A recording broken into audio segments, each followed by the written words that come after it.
These are Christ and questions. Today, I'm asking how it could possibly be that Abraham fought against Elamites in the Promised Land. And the short answer is that I don't think he did, but let's work through it to understand the various options. The reference specifically is Genesis 14, and it's in a bit of an awkward spot in terms of biblical study. You see, many people spend a lot of time worrying about the first 12 chapters of Genesis. That's the creation account through the flood myth and then the Tower of Babel. Some folks see it all as literal, some see it as metaphor, and some just see it as nonsense. But once you get to Abraham, sure, some skeptics see it as made up, but they think the whole Bible's made up. Among the faithful, though, Father Abraham's tale fits into a very different category from the earlier tales of creation and flood. It's a different kind of genre. From chapters 12 to 22, we get basically an extended biography of a single character, and one who, for the most part, seems down to earth and realistic and historically significant. One might plausibly think that the creation account may be something other than literal history, but how can we think that Abraham himself was not literally a real man who literally tried to kill his son, who literally entered into covenants with God, and who literally fathered the lineage of Israel? From a Christian perspective, we kind of need a literal Abraham in some ways more than we need a literal Adam or Noah. So let's break down the problem.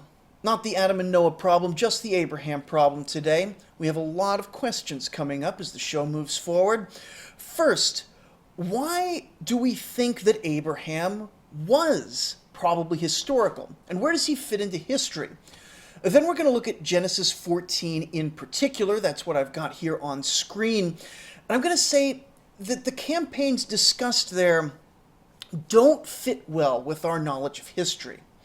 Then we're going to sketch out that history for the relevant countries, mostly Elam and Shinar. And finally, we're going to be in a position to consider our options for Abraham. Now, fans of my other show, the Oldest Stories podcast, will note that I have mentioned this issue, but I did so long ago, and I didn't cover it as fully as I should have, and perhaps there's more at stake than back then, since at the time I was content with concluding that the Bible was simply a poor historical record, which, having now studied biblical history fairly extensively, I'm much less convinced of that conclusion than I was previously.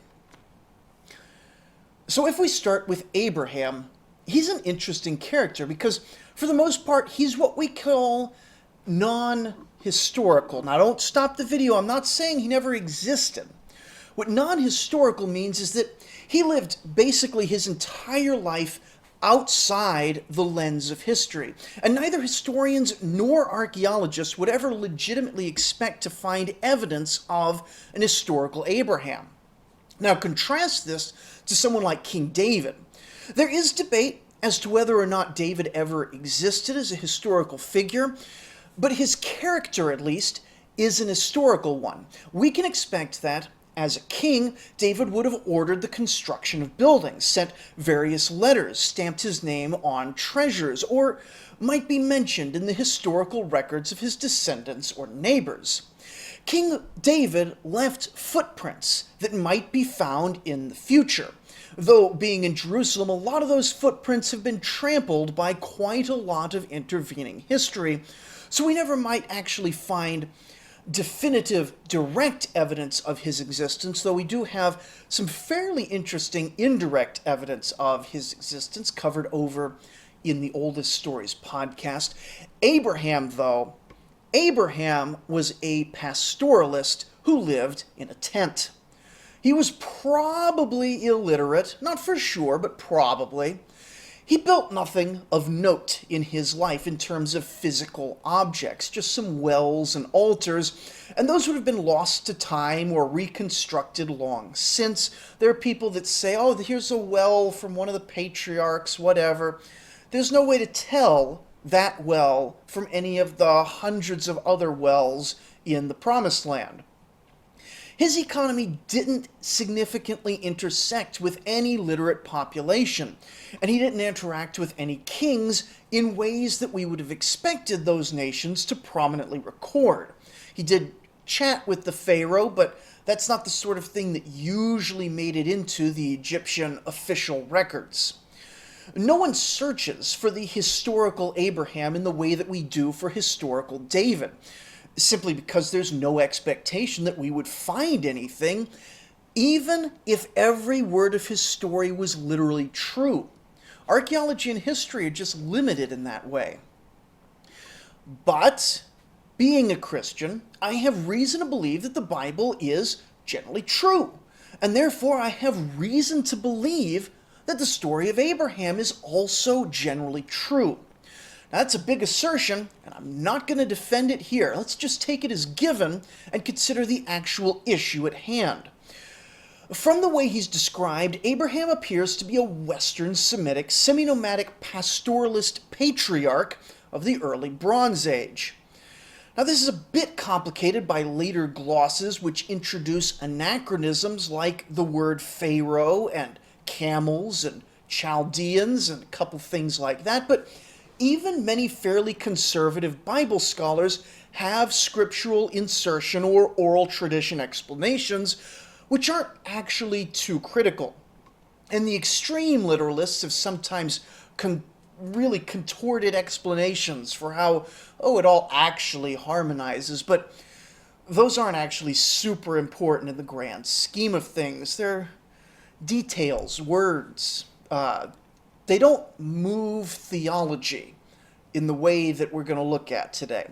The exact date of Abraham, though, is really hard to pin down.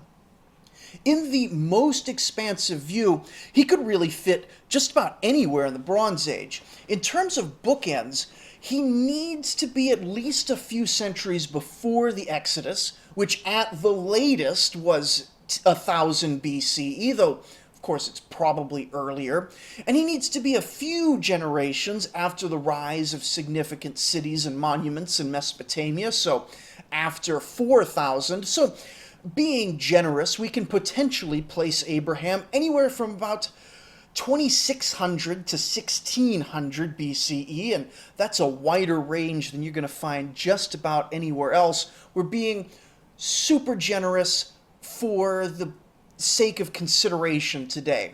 I would personally favor a range for Abraham of about 2000 to 1800 and closer to 2000 for various reasons related to the Amorites, but we're going to try and examine today the history of this entire, most expansive possible range of about 1,000 years.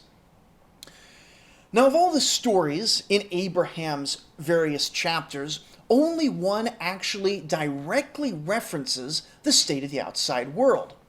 In Genesis chapter 14, Abraham's cousin Lot gets swept up in a massive war, sometimes called the War of Nine Kings, sometimes the Battle of the Siddim Valley, and it's pretty much the whole chapter. And it isn't a long chapter, so it's pretty easy to follow along yourself, but it begins with a listing of 4 kings, then how they went to war with 5 other kings.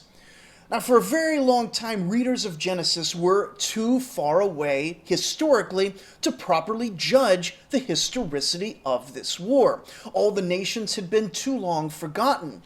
And it does sound like a chronicle of a war that we might have gotten from the Assyrians or the Romans or whoever, at least in overall format.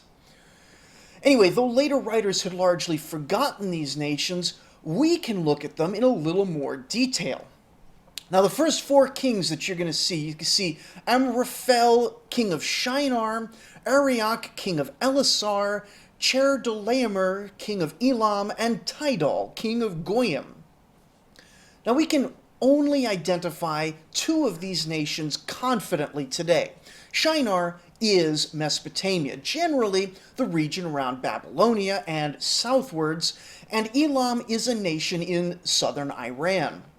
Elasar might, some think, have been Assyria, but to be honest, this is a bit of a stretch since the later biblical writers had a word for Assyria, and it's a different word, And bringing in the Assyrians creates even more difficulties than we're already going to face. So we're going to move on from them. And there is a long-running question as to whether Goyim is a variant of the generic Hebrew word for non-Israelite foreigners, or whether it means Gutians, who were an unsettled group in the Iranian mountains, or if it means some other power.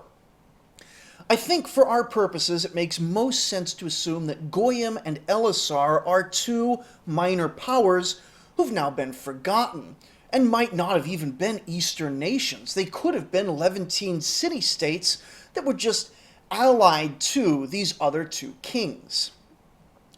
Now, as to the identity of the kings, we can't match any of them. We're going to ignore Tidal and Arioch since we can't match their nations, so we can't match their names either.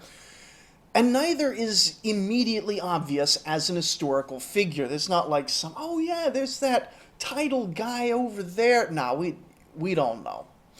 Who Amraphel might be is unclear. There are many suggestions, but we don't expect that name to actually show up in Mesopotamian records directly, since the Hebrews constantly distorted Eastern Semitic names. The famous and definitely historical later kings Nebuchadnezzar, Shalmaneser, and Sennacherib, for example, were actually in their native tongue called Nabuchodonosor, Salmanu Ashared, and Sennacherib, respectively. So we would imagine that Amraphel is similarly a mispronunciation that might be quite different from the original pronunciation. And a large number of folks were king of some or all of Sumer and Akkad during Abraham's time, which is roughly the area of Shinar, so could be a lot of different people. Chedorlaomer is, on the surface, a bit easier, since it seems very likely to come from the compound theophoric name Kuduri Lagamar.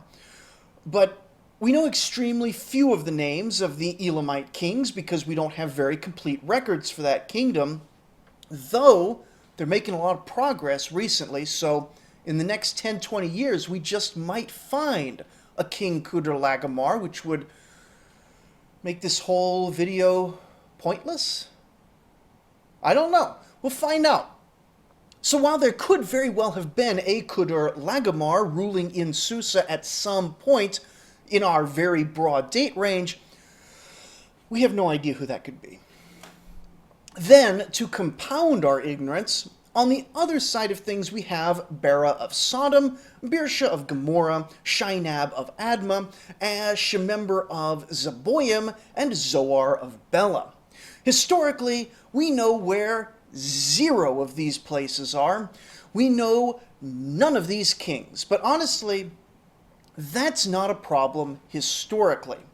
In truth, we know that there were dozens, and maybe into the low hundreds, of tiny towns and tribal communities in the early Bronze Age in the Levant, the land which is now Israel and places nearby, and we know names for almost none of them, at least not contemporary names, in the early Bronze Age, and we have details for even fewer of these places. If this were an authentic early Bronze Age account, we wouldn't necessarily expect to know the names of most places and people mentioned, simply because our archaeology of the region, even though we've tried really hard, is extremely poor. The region's just been actively and often violently inhabited for far too long for many early remains and records to be found. We can know only that at least 2 of these places, Sodom and Gomorrah, were located somewhere around the Jordan Valley, since we're told that elsewhere in the story, and we usually assume that the other 5 kings are kind of in that area as well. Anyway, that's all prelude. Now that we know who the players are, or don't know who the players are, as the case may be, we hear that what we're going to call the Eastern Coalition, led by Chedorlaomer of the Elamites, took control of some portion of the Jordan Valley for 12 years. Now, we can be fuzzy on how literally we take these numbers, but for at least an extended period of time. Now this is important. A lot of this has been prelude. This is important. For at least an extended period of time, there were, according to the story, Levantine cities which were nominally or actually dominated by the Elamite king. Then there was a rebellion, and the Allied army came back, which would be a second trip here. They fought a big battle in the Valley of Siddim, somewhere near some tar pits. That could be kind of anywhere in the Jordan Valley. And the Elamite side was generally victorious, according to the story, taking a bunch of plunder with them, including a fellow named Lot. Now, of course, the whole reason that this story is recorded in the Bible is that Lot being captured requires Abraham, he's only Abram at the moment, but we know who he is. He's got to go save him, which he does, and then he goes to a fellow named Melchizedek, but we're not getting into the mystery of Melchizedek today. Goodness, we'd be here forever. On the face of it, when we just sit here and read Genesis 14, every part of this story sounds reasonable. I mean, it's reasonable that nations attack other nations. It's not a good thing, but happens all the time. It's reasonable that a small band of Western Semitic semi-nomads could harass a baggage train. Again, they did that all the time in ancient history too. And it's even reasonable that we might have no idea who most of these people are. Ancient history is filled with poorly documented regions. But the problem is that this war never happened. I mean, we may be missing a lot of pieces, and I want to emphasize, history has a lot of blank spots in it, even as much as historians have built on it, especially ancient Levantine history.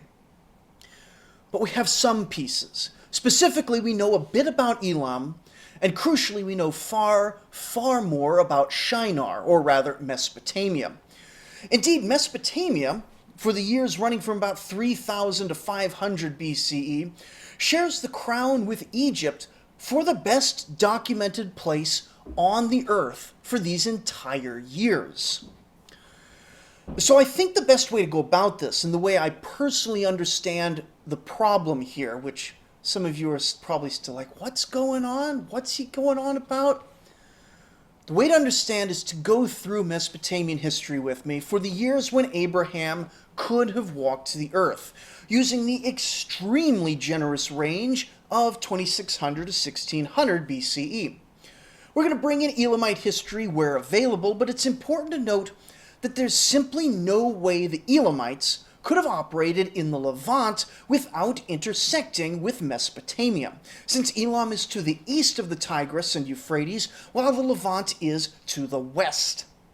Plus, the text tells us that Elam and Shinar both were involved in the campaign, meaning that this must have been a time when either Elam dominated a portion of Mesopotamia, or when a Mesopotamian power dominated a portion of Elam, or when the two were allied.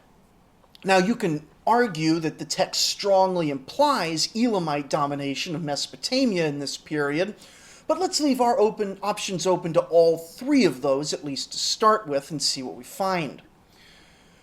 So starting in 2600 BCE in Mesopotamia, that's the region of southern Iraq, we don't have super good history in terms of chronicles and accounts of this period, but generally speaking, we're at the tail end of the so-called Uruk period, where the city of Uruk, which is how we get the name Iraq, it's based on the city of Uruk, because this was the home of the famous Gilgamesh and his less famous grandfather Enmerkar, but anybody interested in the Tower of Babel should look up the tale of Enmerkar. Anyway, Uruk has dominated the region of Sumer on and off for a few centuries, by some counts almost a millennia by this point. Now, this domination was mostly in being the most important of cities. It wasn't a strict territorial control for the most part, as far as we can tell, simply because it seems that territorial control, beyond a simple few days' walk from a city, just wasn't a thing that existed yet.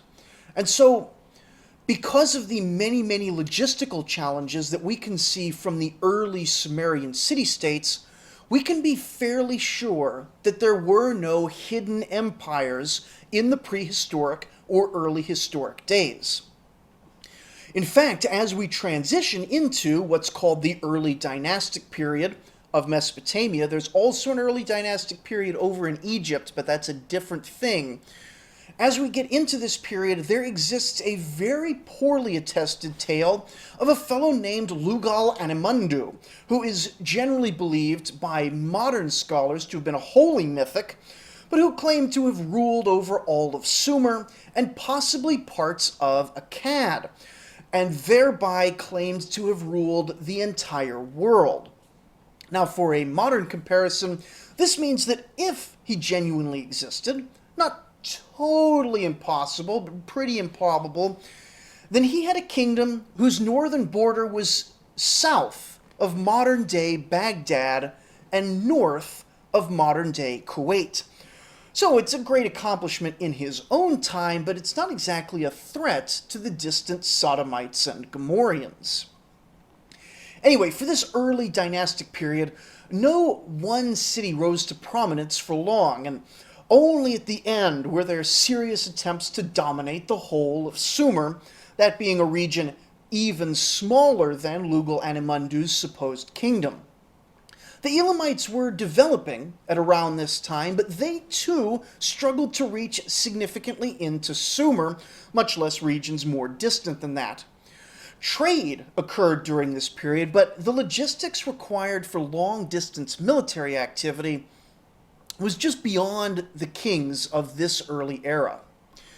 Now this all changes with Sargon of Akkad, who founded the Akkadian Empire around 2350 BCE.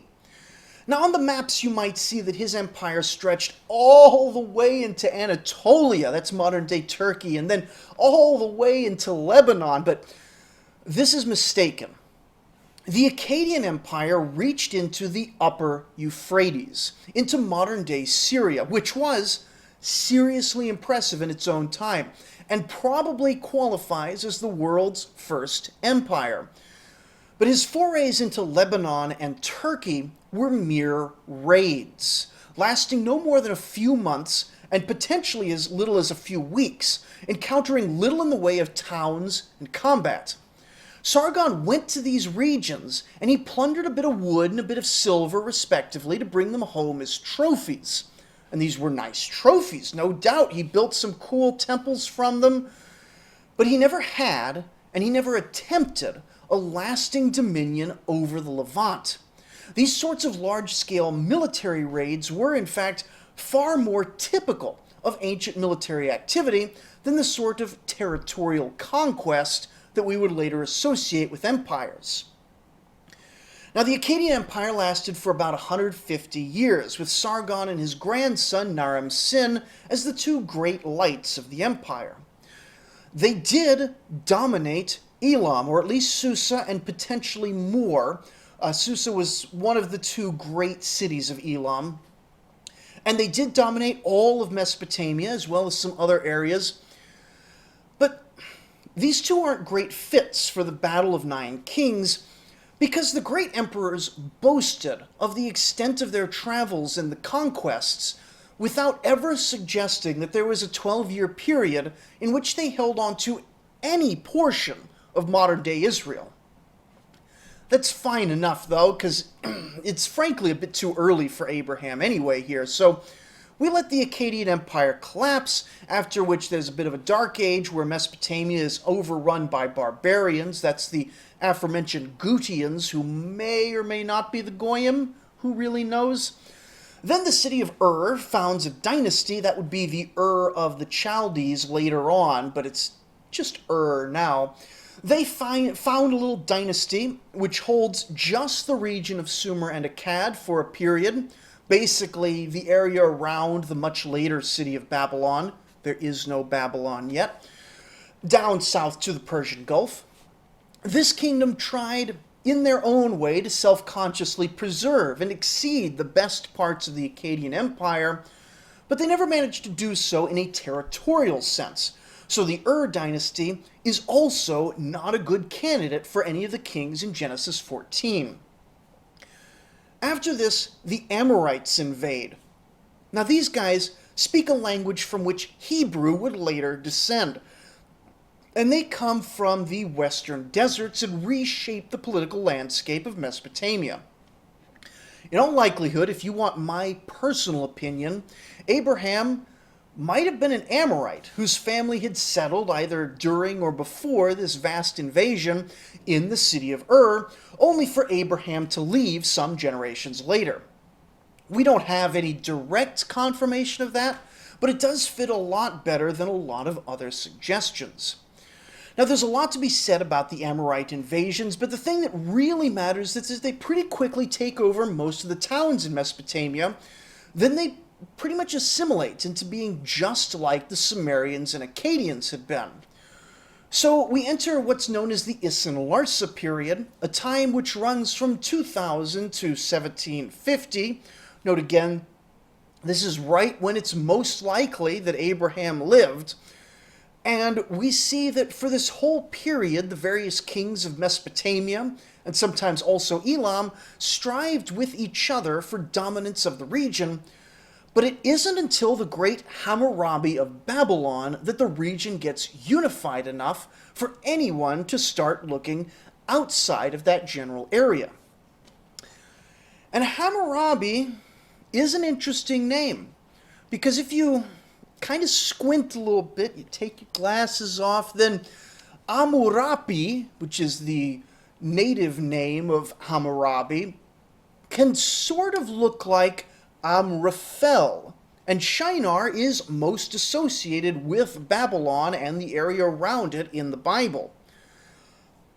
Except that Hammurabi is probably, maybe, the most historically well-attested human being on the planet until the late Bronze Age, and even then only a handful of pharaohs can really rival him in terms of how much documentation we have for him and his era and his reign.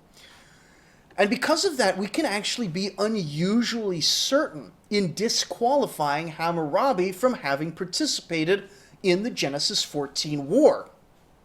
First, he was never dominated by Elam, he never dominated Elam, and the two were never close. Babylon led multiple wars against Elam, first defensive and then later to expel them from Mesopotamia, but never actually invaded the Elamites.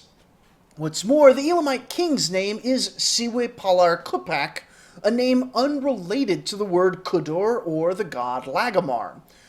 But perhaps more important, Hammurabi's kingdom never expanded west past the upper Euphrates River, and none of his successors ever expanded in that direction either.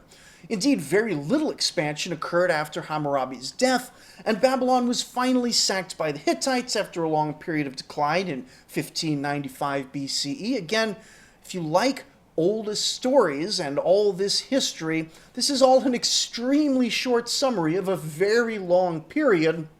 Over on the Oldest Stories podcast, all this stuff is like 55 episodes. So my summary is that there's absolutely no space within recorded history, and we have every reason to think that Abraham lived within recorded history for such a war as Genesis 14 to have occurred. Plus, in the prehistoric era, armies were too logistically limited for such a region-spanning conflict to have occurred. And an expedition like this is, for the earlier Middle Bronze Age, exactly the sort of thing that great kings would have recorded. 2 successful military expeditions with plunder both times, plus a rebellion which was successfully crushed. All these were things that ancient kings loved to trumpet, and it simply never happened. Don't take my word for it, though. Be like the Bereans and search history and scripture. But I, at least, am pretty convinced of this. They do say that kings didn't like to record things that didn't make them look good, but really there's nothing about this story, aside from Abraham raiding the baggage train once, that would have made them look bad. They would have just omitted the whole fact of them being raided. That's not a problem. It's that none of the rest of it was recorded. And yet, the Bible is true. The Bible comes from God. I know this because on this channel we just assume that as a baseline, and we don't do apologetics here, but since this is the first video, I should clarify that I know that the Bible is true because I've had direct encounters with the Spirit. I've seen God's hand in my life, and in the Scriptures I've seen it, and I've seen it in the world. And so how can something that didn't happen take up an entire chapter of God's appointed Scripture? Now we should start by looking at some things that don't work very well to resolve this. Some people will, I think, instinctively reach for the apologetics around the first 12 chapters of Genesis. You could be like the literalists who claim that science and history are satanic tricks, but that has its own set of problems, and I don't go that route for any of my Scripture. I assume that God is not lying in Scripture, and that God's not going out of his way to deceive us in history, but I mean, that's an open question, really. Now, you could try and argue that, like the creation story, this is what William Lane Craig likes to call mytho-history, something which occurred not in a literal sense, but perhaps as a metaphor for something else, or maybe as a parable with moral content.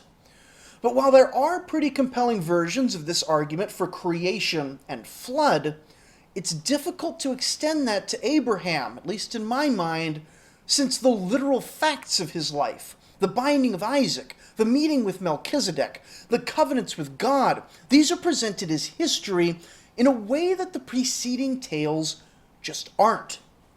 To put it simply, if Abraham never offered his son in a literal sense, then it becomes much, much harder to see this event as a type and shadow of Christ. And if he never actually encountered Melchizedek, then most Melchizedek theologies, and there are many of those, they all fall apart and become meaningless. We could still be misreading the genre here, and maybe there was never have intended to be a literal Abraham. There are, after all, some ancient tales which have biographical feel, which nonetheless are frequently argued to be fictions. But if you dehistoricize Abraham, then it becomes extremely difficult to not do the same to Jacob. And without an historical Jacob, then the entire notion of the 12 tribes of Israel becomes a political fiction, invented much later during the time of maybe the judges or the kings. And this has been proposed by secular scholars. But as Christians, if we lose Abraham as historical, then we lose the unity of Israel.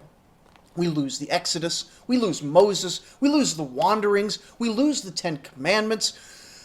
Many people don't realize it, but if you dehistoricize the Exodus and events beforehand, then you gut an astonishing amount of Christian and Jewish theology.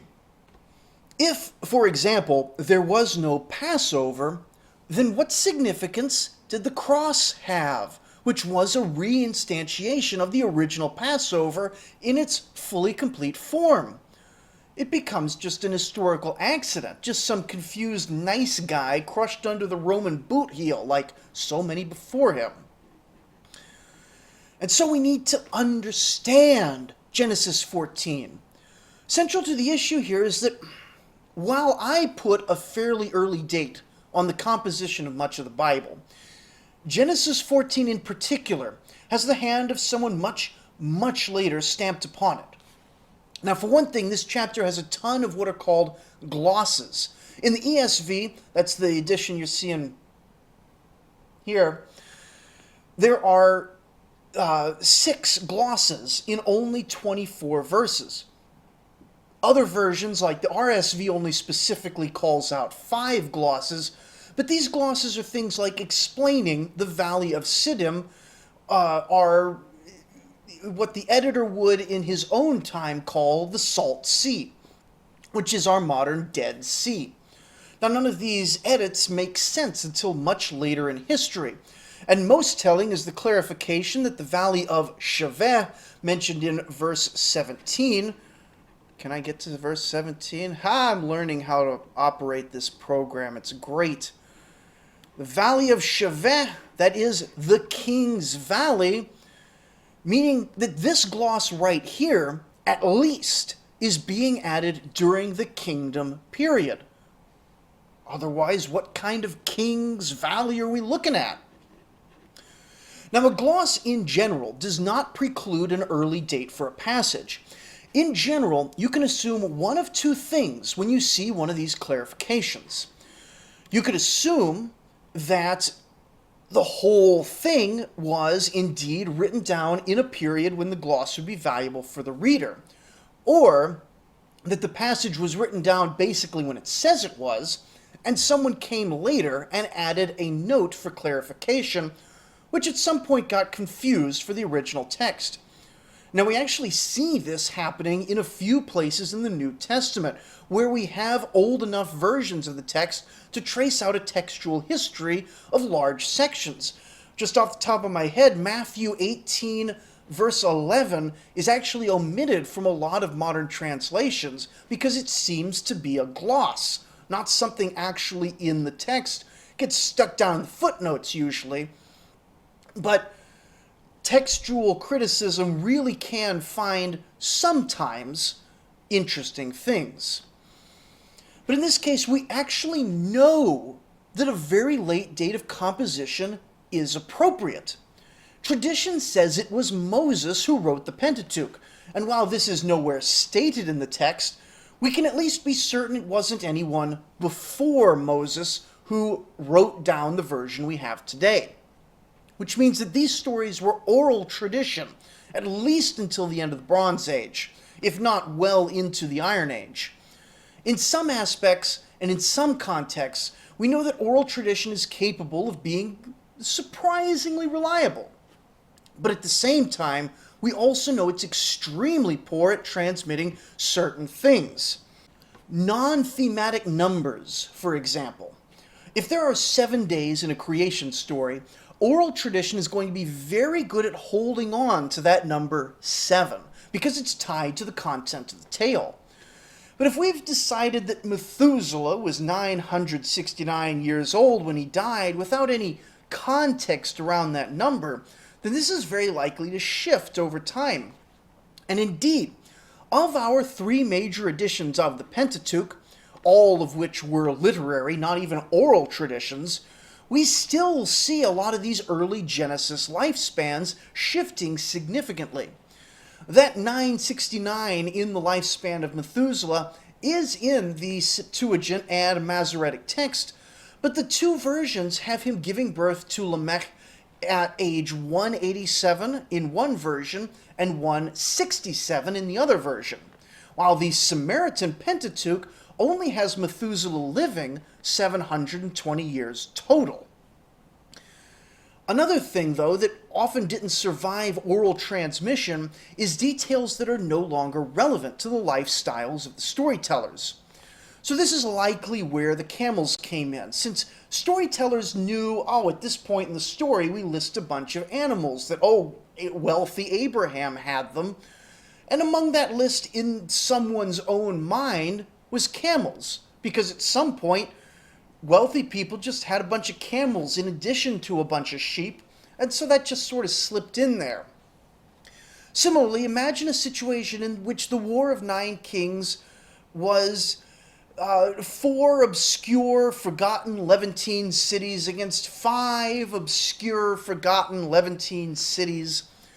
Now, this war would have happened in the early Bronze Age, and we know historically that a ton of cities changed names or were completely lost, or sometimes we see the same city name moved to a different place. Biblically, think of the city of Dan, but there were other cities as well historically that seem to have just picked up and moved between the early and middle Bronze Age, and then again We know that from the late Bronze Age into the Bronze Age collapse, again, many places were destroyed and either never re-inhabited or they were rebuilt as different cities.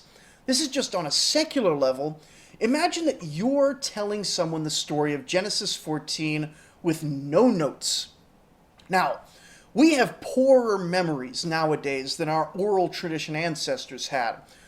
But you may have struggled to recall the names of the cities, nations, and kings involved, since aside from Sodom and Gomorrah, you've probably never heard of any of the rest of them, and you have no mental context for any of it.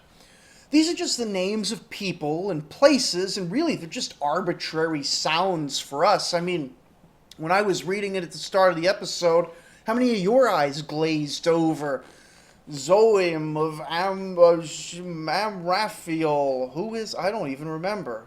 Here, I'm doing a whole episode on it. I've already forgotten who these people are. Shemember, king of Zeboim. Zoar, king of Bela. It's just words. It's just sounds. It's not even words. And so, these names of people and places, they're so far distant by the time you have your Iron Age oral tradition.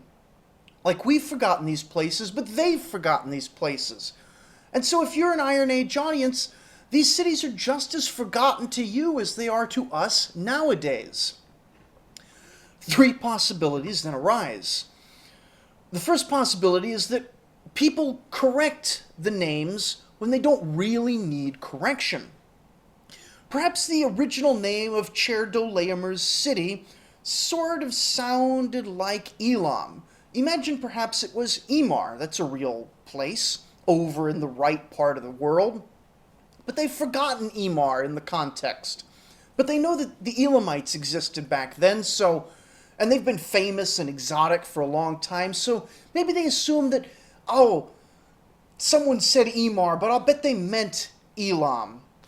This is sort of a scribal emendation theory, transposed perhaps onto the oral tradition, or maybe onto the written one later on, and it's Elam and Shinar, whose original names have been forgotten, but which sound like the more famous entities. Another possibility is that the nations had been forgotten, and so, as sort of an illustration to make the story more relatable to modern audiences, modern in this case being Iron Age rather than Bronze Age, the storytellers gradually introduced anachronisms like the camels and changed the names of some of the cities just to make it clear that Abraham was fighting and defeating really powerful foes, not just some forgotten nobodies. The storyteller here would have been preserving the idea that the father of the Israelite nation had beaten someone comparatively more powerful than him at the expense of the historicity of the story, remembering that back then historicity had pretty low value, especially this sort of distant history that asks, who were the ancient cities of the Levant? I don't know. I don't care. Elam and Shinar, they were significant powers, or at least the Babylonians and the Persians were during the final collation period of the Old Testament, and so this would have made the war more relevant to contemporary audiences. A third possibility is that there existed some extra-biblical oral tradition that Abraham, as a Western Semitic nomad type, was a great warrior, possibly even including many of the details of this story, but that maybe there were a great many such narratives which had developed over the centuries. With the origin of the Hebrews as basically wandering bandits, both before and after the time in Egypt, and with the ongoing familiarity of such types in the region really throughout antiquity, Abraham would have been a single narrative stand-in for a very familiar type of person. He is, of course, the best of such men, and so whether or not there was a kernel of truth, tales of Abraham fighting greater empires for plunder, with the twist that he then dedicates that plunder to God and the victims rather than hoarding it for himself, could well have been common. In such a situation, exactly who he had originally fought may have been lost in the confusion.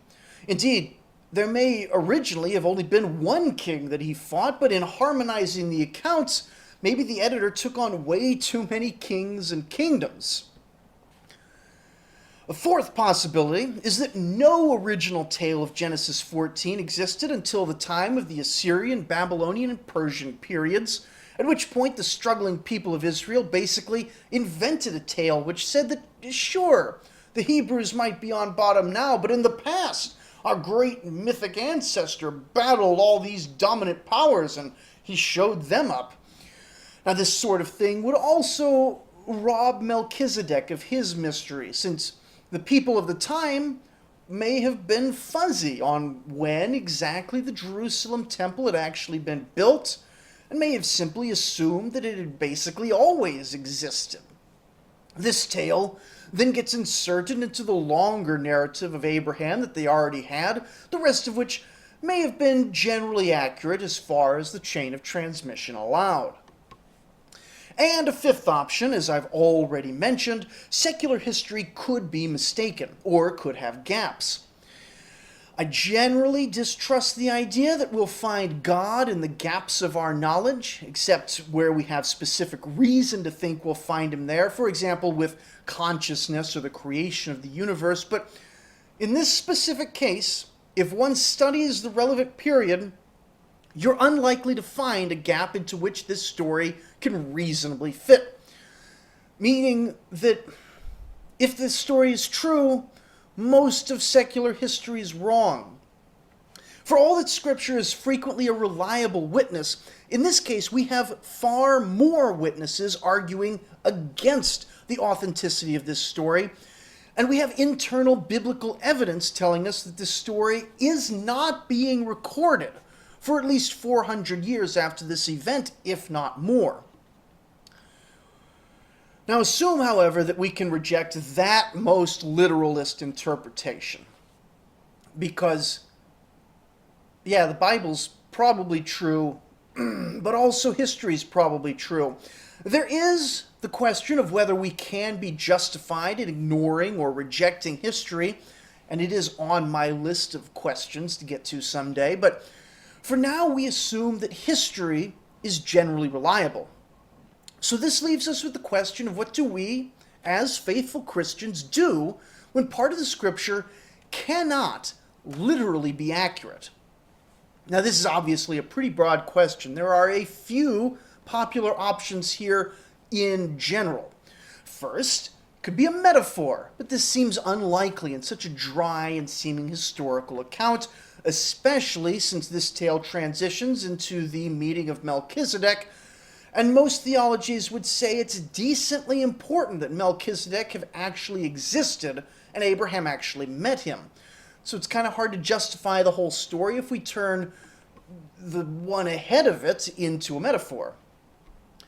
If we decide on the basis of the explanation above that the entire story of Genesis 14 was inserted from somewhere else, then the most rational response for us personally is to avoid making theological judgments based on that chapter alone. Now, we see this already in the New Testament treatment of the story in John's Gospel of the woman caught in adultery, which most now recognize to be a later addition, and in some Bible versions it even gets skipped and placed in the footnotes instead. Now, in one sense, this would be the easy route, since the theological conclusions we usually justify from this chapter to do with things like tithing and Melchizedek and proper conduct in combat, those are either relatively obscure or sometimes they're deeply unpopular with wide sections of the Christian community. If you genuinely concluded this, you would probably face criticisms that you were picking and choosing your scripture, which is, of course, the original meaning of heresy from the Greek hairesis, meaning choice.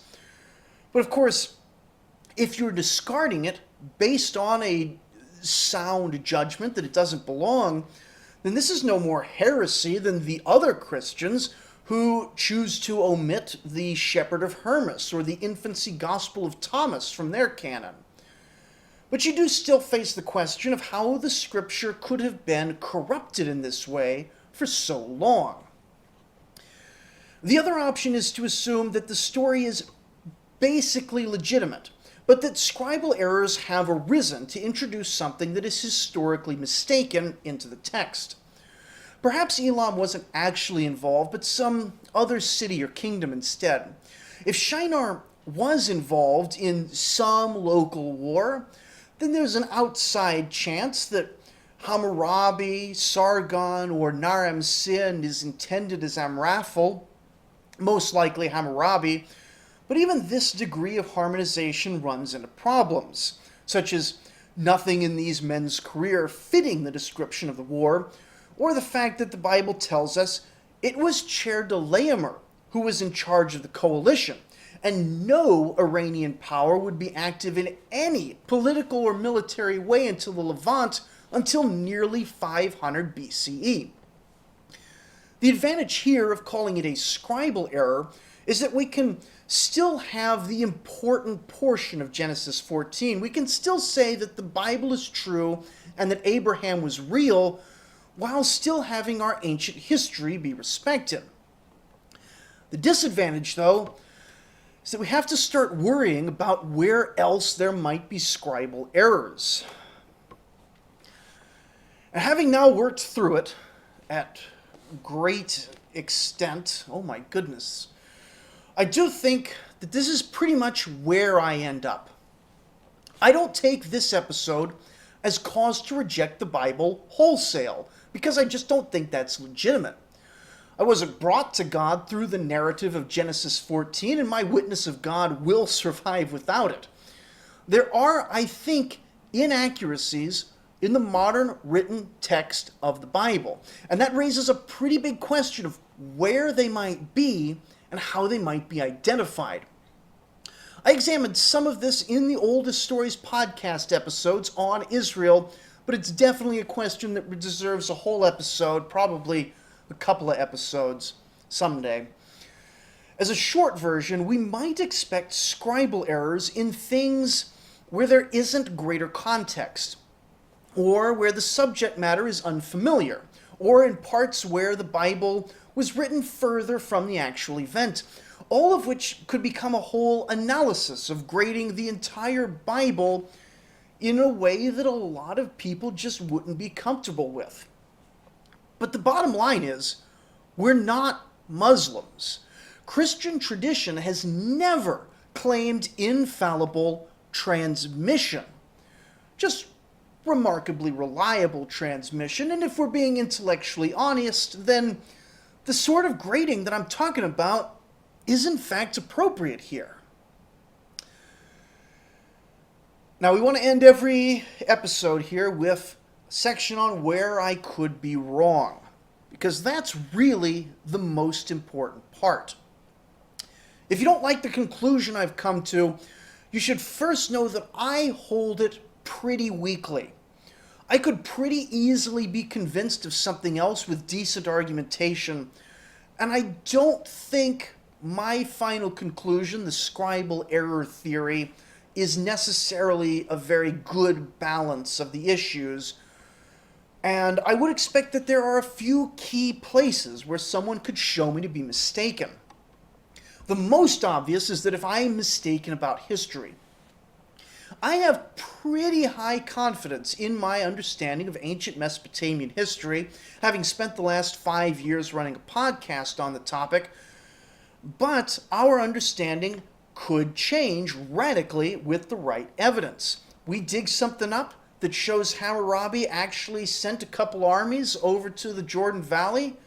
Boom! Genesis 14 confirmed. Everybody converts to Christianity, and the second coming is ushered in.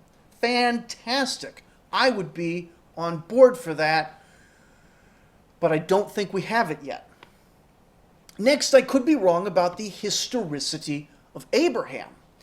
Now, since I have independent faith on things which are based on Abraham, like Israel as God's chosen people in the Old Testament, and the fulfillment of the covenant in the church, it's hard to drop Abraham entirely. This is rather like me saying, I'm at the top of a tall building. Therefore, I believe that the tall building has solid foundations. Now, it could be that there are no foundations at all, and that the building has managed to hold me up for unexpected reasons. But more likely, if there are no foundations, and I believe I'm in a tall building, then in fact I might be simply mistaken about being in that tall building. Maybe I'm just dreaming or delusional, and the entire edifice of Christianity needs to be dispensed with. But I do have good reason for thinking I'm in this tower. And so I have reason to think that the foundation does exist, even if I might be mistaken in the details of how it was constructed. Similarly, I could be wrong about the genre of Genesis 14, reading it as history when in fact it was meant as a parable. Now, I don't see how that could be, but it does seem like an obvious failure point where someone could show me to be quite wrong. Now, I could be wrong also about the type of scribal error. We could be looking at a full inclusion of this story. That is to say, Abraham never rescued Lot, perhaps. It might not just be a slightly garbled version of a true story. But more importantly, the huge additional burden that I take on by promoting the whole scribal error story is that while it's not impossible, there is no positive evidence for it. It comes entirely from the highly fraught and easily mistaken study of textual criticism without any actual manuscript variants.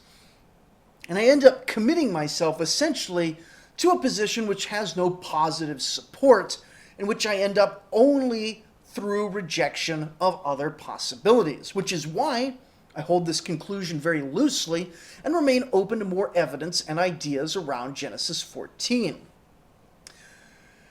And I could be wrong in ways that I haven't thought of. As the great philosopher Donald Rumsfeld once said, you have the known knowns, the things which you're pretty sure of. You have the known unknowns, the places where you know you have uncertainties. And then you have the unknown unknowns. And it's in deference to these that we practice epistemic humility in all of our endeavors.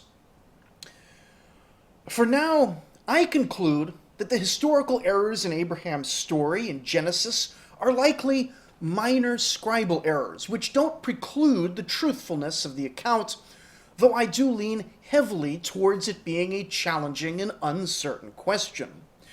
Now, this being YouTube, you're more than welcome to comment below. Thank you for listening.